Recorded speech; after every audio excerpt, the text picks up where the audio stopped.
Xin chào các anh em đã quay trở lại với channel YouTube Mod Game. Hôm nay không có gì đặc biệt ngoài trừ việc Heartbeat Plus vừa tung ra trailer áo cưới giấy 4 cách đây mấy hôm. Sau vài ngày ngắn ngủi, cái video giới thiệu trò chơi đó để dùng tốc độ của hỏa tiễn để càn quét bảng xếp hạng trên Bilibili với cả triệu lượt xem. Chừng đó là đủ thấy game hot cỡ nào rồi đúng không? Là một game thủ có nhiều duyên nợ với áo cưới giấy, không phân tích trailer này thì coi không có được. Nên các bạn biết hôm nay nội dung là gì rồi đó. Sau khi dùng một ngày để xem video và đọc bình luận, tôi đã tìm ra một vài chi tiết vô cùng thú vị trong trailer muốn chia sẻ với anh em. Vậy nên, như tiêu đề của video, hôm nay mời anh em cùng tôi tiếp tục mổ xẻ thêm về trailer mới nhất của áo cưới giấy 4 để tìm hiểu xem nội dung của phần 4 nói về cố sự của cặp đôi nào và liệu nó có hay như 3 phần trước đó hay không.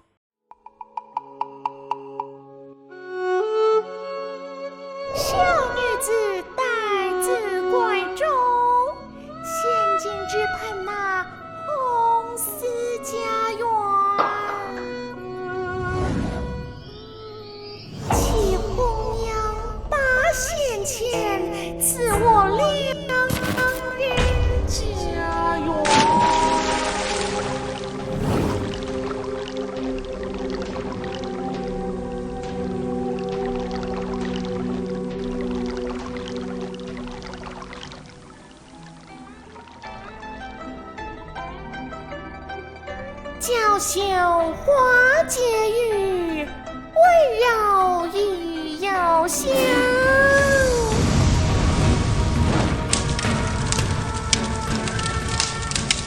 哎呦，想不到竟出了这样的事情，这好好的大户人家，你说，唉。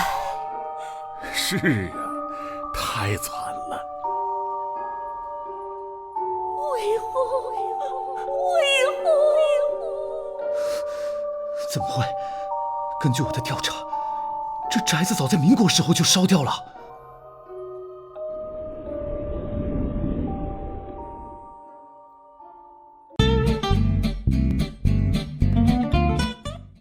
Tân Thiên Long Mobile VNG, tuyệt tác kiếm hiệp Kim Dung trên nền tảng di động. Ra mắt vào năm 2019, đến nay Tân Thiên Long Mobile VNG vẫn nằm trong top những game kiếm hiệp trên di động được ưa thích nhất tại Việt Nam. Đặc biệt, sau khi phiên bản Theo Dấu Quỷ Cốc ra mắt vào cuối tháng 5, trò chơi như được tiếp thêm luồng gió mới với nhiều tính năng và nội dung thú vị. Tính đến thời điểm hiện tại, game đã có 16 môn phái khác nhau để anh em chọn lựa cho mình nhân vật phù hợp với phong cách và sở thích của bản thân. Ngoài ra, các hoạt động tổ đội đặc sắc để tham gia khiêu chiến cùng bạn bè cũng là điểm hấp dẫn người chơi trong Tân Thiên Long Mobile VNG. Nếu đã từng rời bỏ những game kiếm hiệp trên PC vì thời gian eo hẹp, thì Tân Thiên Long Mobile VNG chắc chắn sẽ là trò chơi phù hợp để bạn trở lại giang hồ. Hãy tham gia ngay cùng đua top tháng 7 để nhận được nhiều phần quà có giá trị trong Tân Thiên Long Mobile VNG. Link tải game trong phần mô tả và bình luận.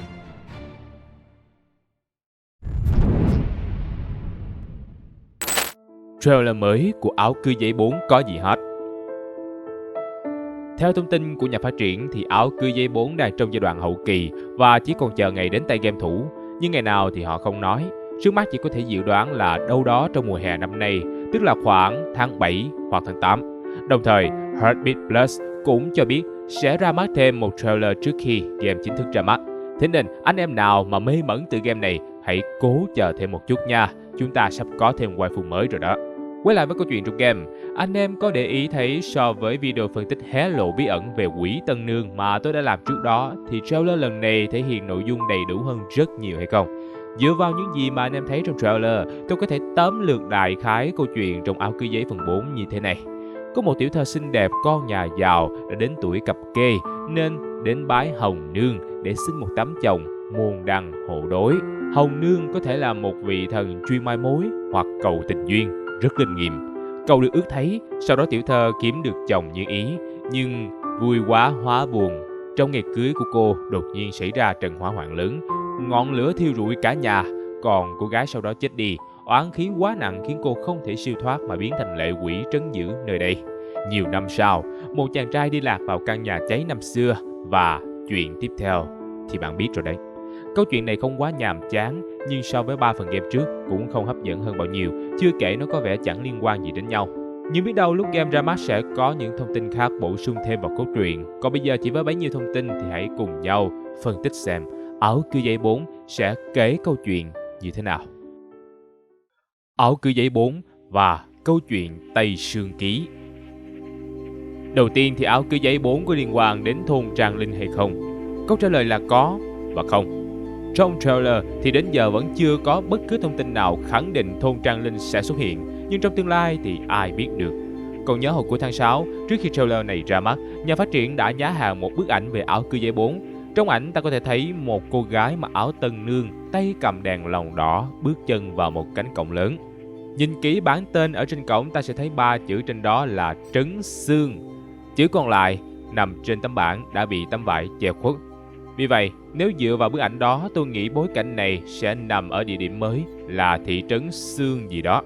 Xung quanh cổng của thị trấn này có thể thấy cây cối rậm rạp và vách núi chèo leo, nên tôi nghĩ nơi này cũng thuộc kiểu hàng xóm láng giềng với cái thôn Trang Linh yêu nghiệt chứ chẳng xa lạ gì đâu.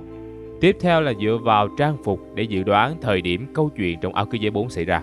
Trong trailer, quần áo của nhân vật nữ là kiểu trang phục đặc trưng của các thiếu nữ thời Dân Quốc. Thêm vào đó, đoạn cuối có câu thoại biệt phủ này vốn đã bị thiêu rụi từ thời Dân Quốc, càng khẳng định cho việc tấn bi kịch trong quá khứ đã xảy ra vào thời gian này. Vậy là chúng ta đã tìm được manh mối về thời gian và địa điểm trong game rồi đấy. Bây giờ thì vào vấn đề chính. Có một điều mà cả tôi và anh em đều biết, đó là cốt truyện của series Áo Cưới Giấy được xây dựng dựa theo những câu điển tích về tình yêu rất nổi tiếng tại Trung Quốc. Dĩ nhiên, phần 4 cũng sẽ không ngoại lệ khi video trước tôi đã dự đoán nó dựa trên truyện La Sát Điểu. Nhưng tôi đã nhầm, hãy tua đến giây thứ 43 của trailer mới và nhân vật tân nương có nhắc đến 2 câu thơ sau. Kiều tu hoa giải ngữ, ôn nhu ngọc hữu hương. Câu đầu tiên nghĩa là cô gái xinh đẹp như hoa lại còn giỏi phán đoán tâm tình của người khác. Câu sau mang nghĩa ví von, người đẹp như ngọc lại mang hương thơm làm say đắm lòng người. Tôi biết nói như thế thì có hơi vô lý, vì ngọc thạch là một loại đá quý thì làm gì có mùi mà thơm. Chẳng qua tôi lười phân tích nên nói bừa cho vui, chứ thứ mà chúng ta cần quan tâm chính là xuất xứ của 2 câu thơ này chứ không phải là ý nghĩa của chúng. Sau khi tra Google thì tôi phát hiện đây là 2 câu trong tác phẩm Tây Sương Ký. Nhiều bạn chắc không biết đây là chuyện gì nên thôi để tôi tóm tắt luôn cho nhanh.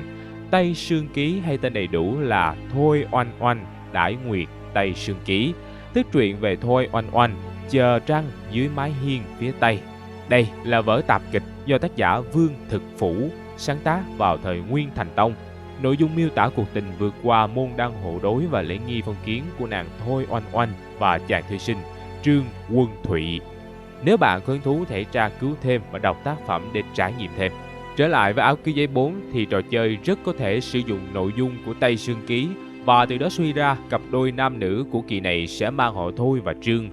Ngoài ra, tôi cũng suy đoán nam chính có thể là nhà báo hoặc làm nghề gì đó cần tra cứu thông tin về lịch sử. Nhờ vậy anh ta mới biết căn biệt phủ bị cháy rụi từ thời Dân Quốc. Mà ai trong series Áo Cưới Giấy có bạn là nhà báo vậy ta? Nhiếp Mạc Kỳ chứ còn ai vào đây nữa.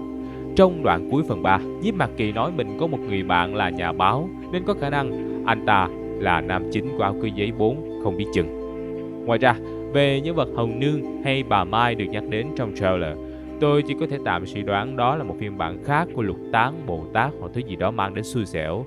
Chứ không thì tại sao mới cầu có chồng thì cả nhà chết cháy hết như vậy được. Tình cảm ngọt ngào hay mô típ vì yêu sinh hận. Dựa vào những gì tôi suy đoán ở trên kết hợp với những lập luận từ video trước, chúng ta có thể tạm dự đoán câu chuyện trong Áo Cưới Giấy 4 theo 2 hướng như sau.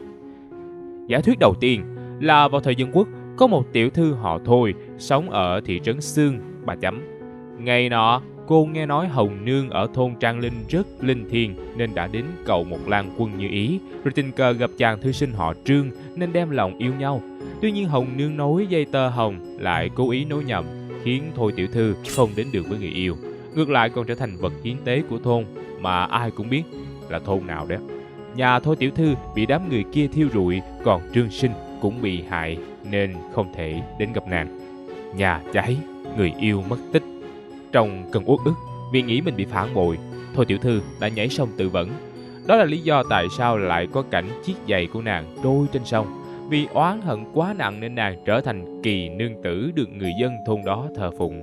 Sau khi bị Mạc Lê cướp pháp lực ở phần 3, linh hồn của Thôi tiểu thư được giải thoát nên quay về chốn cũ tìm Tình Lang. Tôi không nghĩ Mạc Lê nhân từ tới mức để con mồi của mình đi dễ như vậy, nhưng thôi cứ giả định là thế cho hợp logic của câu chuyện này. Khi nhìn thấy chàng phóng viên bạn của Mạc Kỳ, nàng biết đây là người tình kiếp trước nên định báo thù. Phóng viên họ Trương sau khi biết sự thật thì tìm cách giải tỏa khúc mắc cho linh hồn người yêu kiếp trước và giúp nàng siêu thoát. Câu chuyện đến đây là hết. Thì giả thuyết này nó có hơi miễn cưỡng khi cố chấp nối với thôn Trang Linh, nhưng game chưa ra thì ai cũng có quyền dự đoán đúng không nào? Cũng có thể không phải thôn Trang Linh mà chuyện này do người dân tại thị trấn Xương Ba Chấm gây ra cũng không chừng. Ngoài ra, còn một giả thuyết nữa mà tôi nghĩ ra khi tình cờ đọc được một bình luận trên Bilibili và cảm giác nó hơi bị hay. Theo bình luận đó, có thể cô gái trong quá khứ không phải họ Thôi mà là họ Trịnh. Bởi vì dựa vào 4 chữ nghệ, công, tam, tuyệt trên bức hoành phi trong trailer có thể suy đoán nơi bị thiêu rụi thực ra là từ đường nhà họ Trịnh. Trong Tây Sương Ký, nhân vật họ Trịnh cũng là ông chồng hụt của Thôi tiểu thư. Đọc đến đây thì tôi nghĩ nếu đổi giới tính một tí thì ta sẽ có giả thuyết thứ hai còn drama hơn cái giả thuyết thứ nhất.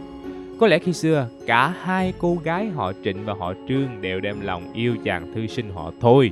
Tuy nhiên, chàng ta lại có hảo cảm với Trương tiểu thư nhiều hơn. Trịnh tiểu thư vì ghen ghét nên đã tìm cách dìm chết Trương tiểu thư trong hồ nước ở nhà mình, rồi nói là tai nạn. Sau đó Thôi công tử kết hôn với cô ta, rồi ở rễ tại nhà họ Trịnh. Về sau, vì lý do gì mà việc này bị bại lộ, họ Thôi vừa thương lại vừa giận, cũng không biết đối diện với vợ của mình như thế nào, nên quyết định tự thiêu trong từ đường để tạ tội với người xưa. Về ả đàn bà độc ác kia sau khi biết chuyện lại lên cơn ghen tột độ. Để không cho hai người kia có cơ hội đoàn tụ dưới suối vàng, mụ đã sai người làm phép trấn áp linh hồn Trương tiểu thư, khiến cho cô ta đời đời kiếp kiếp bị giam cầm ở nhà họ Trịnh, không được siêu thoát. Năm tháng trôi đi, kiếp sau của Thôi thư sinh tình cờ quay về nơi này, được hồn ma Trương tiểu thư chỉ đường và giải thoát linh hồn người mình yêu.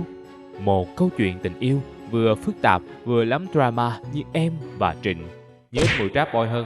Và đó là tất cả những gì tôi suy đoán dựa trên trailer mới nhất do Heartbeat Plus công bố. Đương nhiên ngoài hai giả thuyết trên thì còn có vô vàn giả thuyết khác nữa. Game cũng sắp ra rồi nên tôi phân tích cho anh em nghe chơi, còn đúng hay sai thì phải chờ thông tin từ nhà phát triển mới biết được. Chắc không đời nào nó lại drama như tôi kể đâu nha. Nếu anh em thấy thích video của tôi, đừng quên like, share và ấn vào nút chuông thông báo để ủng hộ những video khác của Mọt Game nha. Xin chào và hẹn gặp lại các anh em ở những video sau. Tạm biệt.